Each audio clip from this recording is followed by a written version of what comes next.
Welcome, everyone.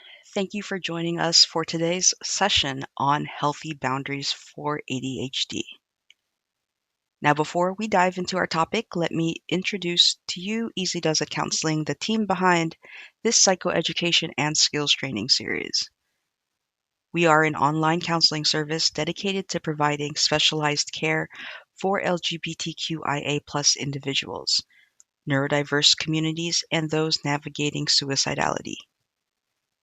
Our team of BIPOC therapists bring a wealth of experience and a unique perspective to our work.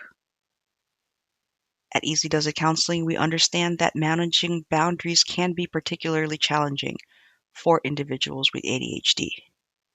Our approach is rooted in the understanding that healthy boundaries are not about building walls, but about creating clear guidelines that protect your well-being while fostering meaningful connections with others.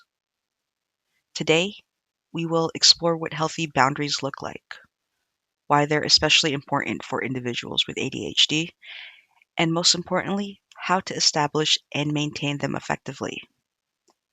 Whether you're struggling with overcommitment, finding it hard to say no, or simply wanting to improve your self-care practices, this session will provide you with practical strategies you can start using right away. The session is designed to be interactive, even though it is pre-recorded. I encourage you to pause, rewind, or take breaks as needed. This is your learning experience, and it's important that you engage with the material at a pace that feels right for you.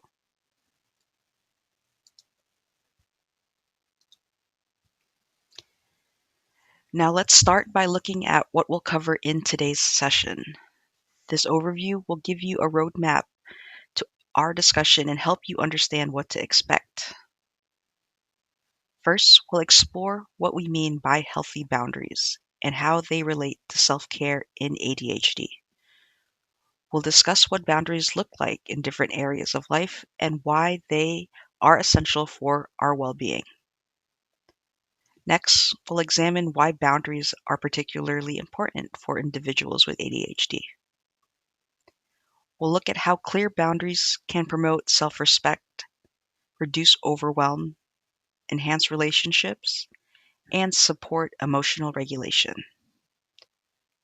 Then, we'll dive into specific techniques for establishing and maintaining boundaries. This will be the heart of our session, where you'll learn practical strategies you can implement in your daily life. After that, we'll discuss practice tips to specifically tailor those with ADHD. These suggestions will help you incorporate boundary setting into your routine in a way that works best for you. Finally, we'll address potential challenges that you might face when establishing boundaries and explore solutions to overcome these obstacles. Throughout this presentation, I encourage you to think about your current relationship with boundaries. Where do you feel your boundaries are strong? Where might they need strengthening? Feel free to jot down any questions or thoughts that come up. We'll have time for reflection throughout the session. Remember, the goal of the session is not just to provide information, but to equip you with practical tools that you can use to create and maintain healthier boundaries in your life.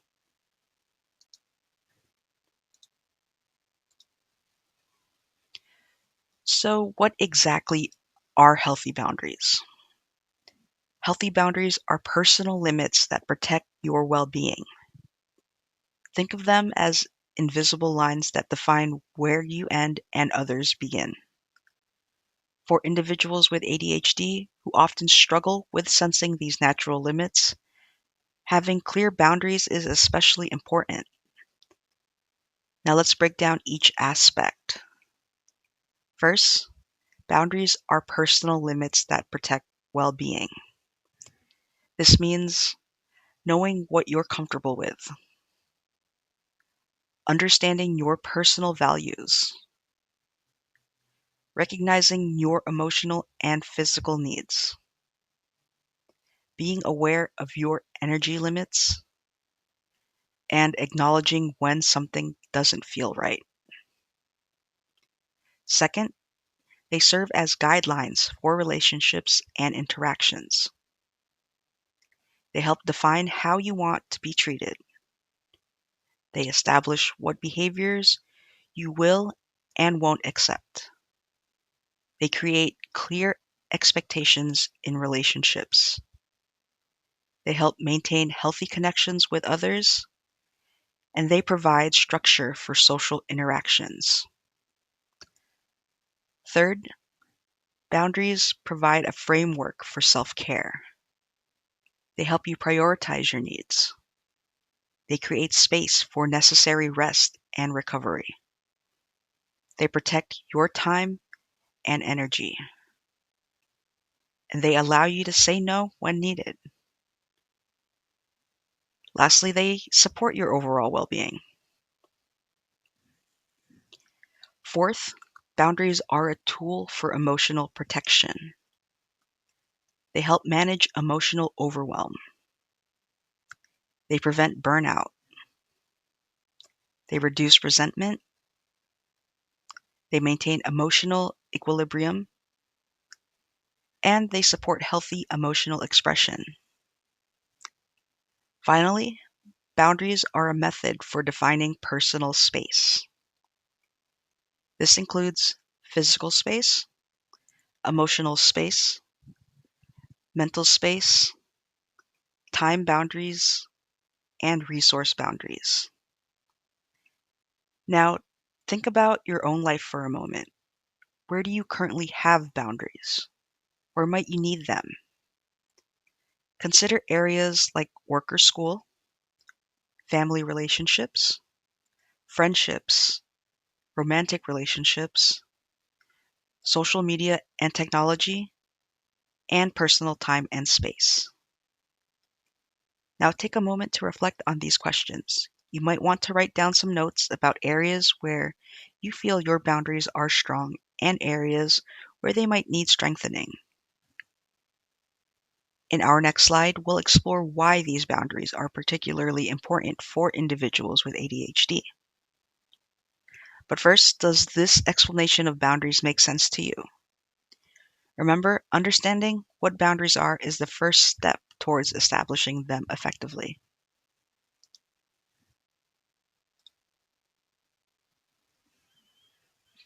So let's examine why healthy boundaries are particularly crucial for individuals with ADHD. These boundaries address many of the unique challenges that come with ADHD and can significantly improve your quality of life. First, healthy boundaries promote self-respect. For individuals with ADHD who might struggle with self-esteem due to past challenges or perceived failures, boundaries help by affirming your worth and values, standing up for your needs, teaching others how to treat you, and building confidence in your decisions and strengthening your sense of identity. Second, boundaries reduce overwhelm. ADHD often comes with difficulty saying no, taking on too many commitments, trouble recognizing limits, sensory sensitivity, and executive function challenges. Clear boundaries help manage these challenges by creating structure for commitments, limiting overextension, protecting your energy, managing sensory input, and establishing clear priorities. Third, boundaries enhance relationships. They help by creating clear expectations, reducing misunderstandings, preventing resentment, building mutual respect, fostering honest communication, and finally, boundaries support emotional regulation. They prevent emotional exhaustion, create space for processing feelings, help manage impulsive responses, provide structure for emotional expression, and support overall emotional well-being. Take a moment to reflect on your own experience. Where do you feel most overwhelmed? In what situations do you need stronger boundaries? How might better boundaries improve your relationships? What areas of your life need more structure?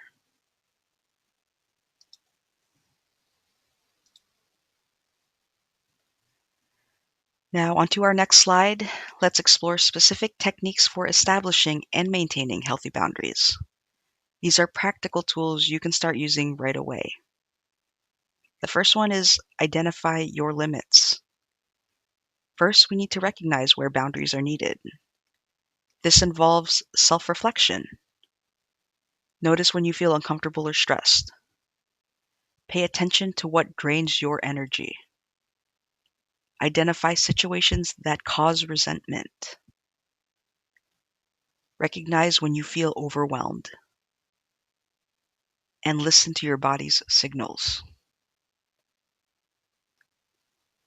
So we can do a practice exercise. Let's take a moment to reflect. Think about the last time you felt overwhelmed or resentful. What boundaries might have helped in that situation?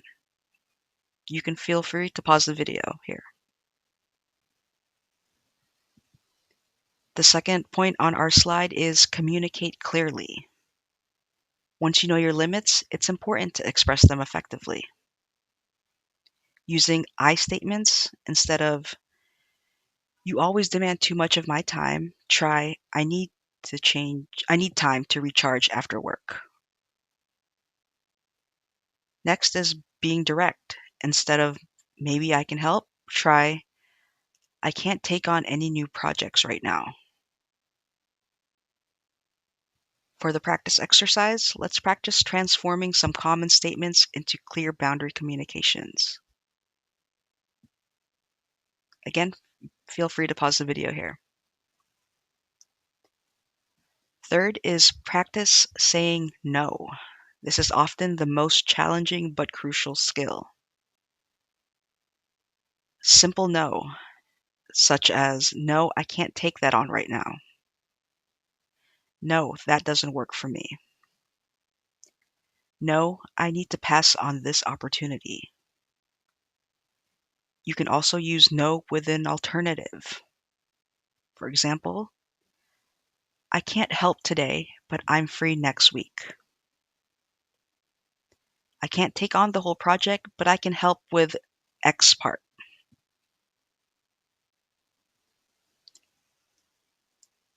And you can do a practice exercise here as well, and basically think about ways of saying no that feel comfortable and authentic.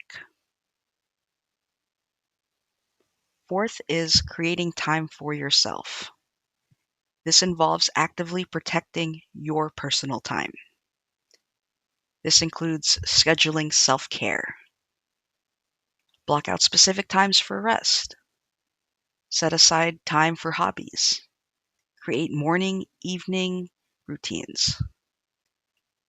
Establish work-life boundaries. And plan regular breaks. You can also protect your schedule. Don't automatically say yes to requests. Build in buffer time between commitments. Schedule regular alone time. And set limits on social media screen time. Let's practice applying these techniques. Imagine a common scenario. A friend will ask you to help with a project when you're already busy. Let's walk through this. You identify your limits, which is your current commitments and energy level. Communicate clearly, such as "I value our friendship, but..." Saying no effectively. "I can't help with this project because..." And lastly, protecting your time. Maintaining your existing commitments. Remember, these skills take practice. Start small, Start with a small situation and build up to more challenging ones as you gain confidence.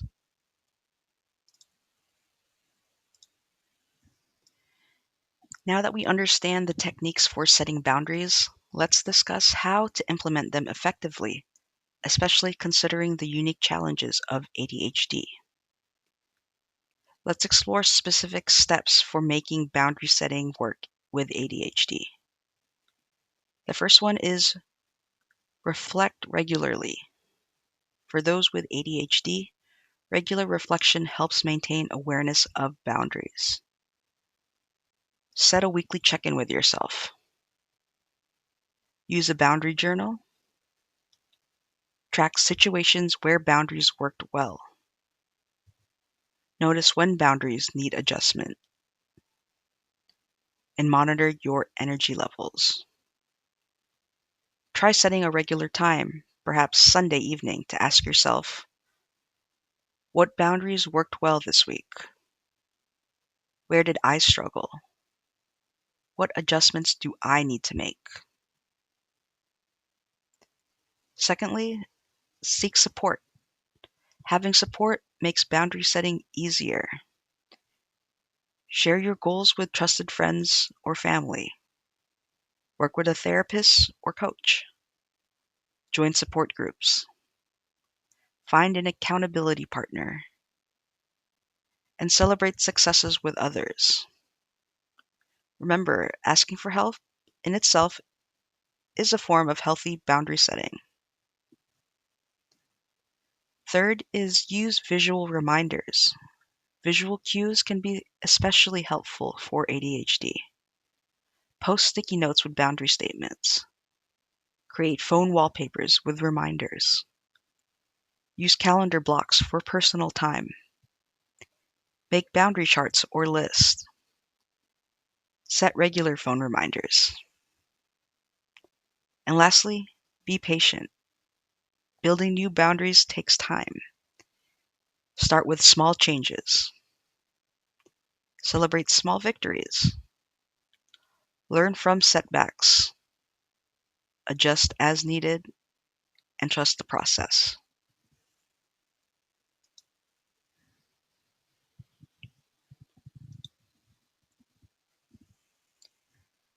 So let's address common challenges you might face when establishing boundaries and explore solutions for overcoming them. The first one is guilt or fear of disappointing others. This is a common challenge, especially with ADHD, where rejection sensitivity might be present. Understanding the challenge, fear of others' reactions, worry about damaging relationships, feeling responsible for others' feelings, past experiences of rejection. Solutions for this is remember that healthy boundaries benefit everyone. Practice self-compassion. Recognize that short-term discomfort leads to long-term benefits. Start with safer relationships first. Use scripts or prepared responses.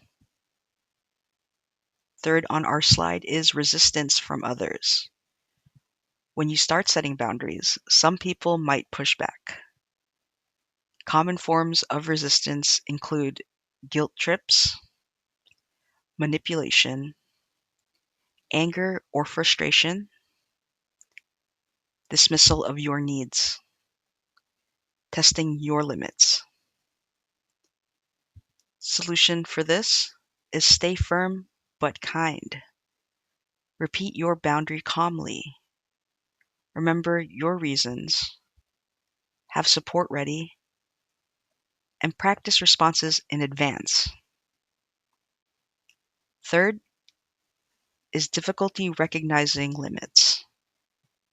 ADHD can make it challenging to identify when boundaries are needed. Signs to watch out for: feeling overwhelmed, physical tension or stress, emotional exhaustion, resentment, procrastination. Solutions for this: keep a feelings journal. Check in with your body regularly. Notice energy levels. track stress triggers, and use rating scales for stress comfort.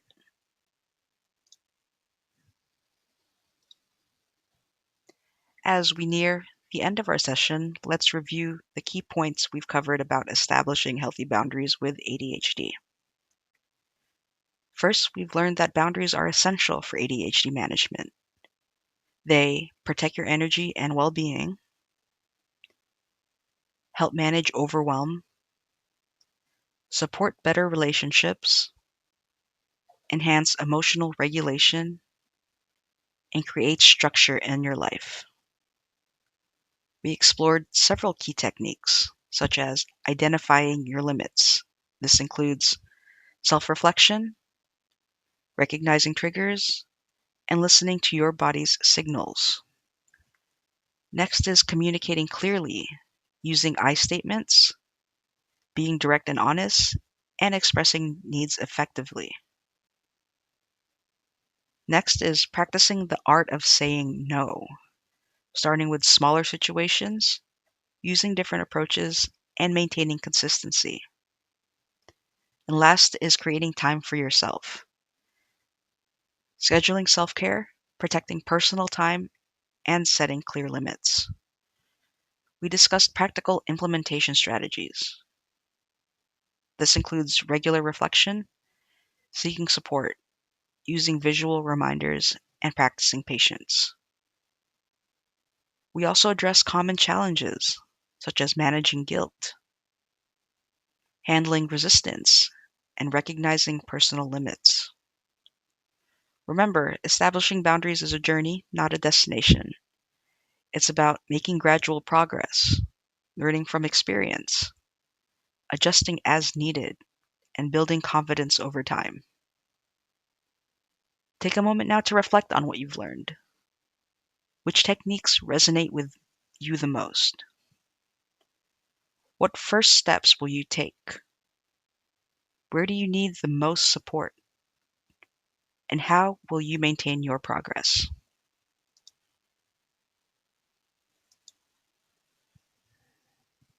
As we conclude our session on healthy boundaries for ADHD, I want to express my sincere appreciation for your engagement with this important topic.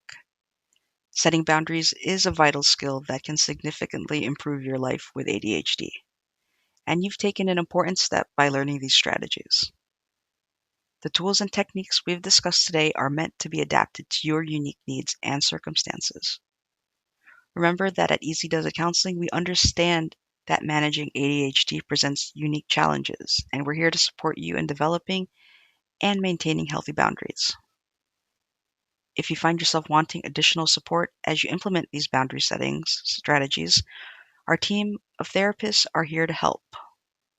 You can reach out to us at info@easydoesitcounseling.com. Remember these key points as you move forward. Start small. Choose one boundary to work on, build gradually, and celebrate small victories. Be patient. Change takes time. Progress isn't linear, and every attempt counts. Third is stay connected. Reach out for support. Share your experiences. Don't handle challenges alone. And lastly, keep learning. Continue exploring what works for you. Adjust boundaries as needed, and trust your experiences. Before we end, I want to emphasize that setting boundaries is an act of self care and self respect. It's not selfish, it's necessary for healthy relationships and personal well being. Every time you set or maintain a boundary, you're investing in your health and happiness. Thank you again for your participation in today's session. Remember that you have the strength and capacity to establish and maintain healthy boundaries, and we're here to support you along the way. Take care and remember, strong boundaries create stronger relationships and a healthier, more balanced life.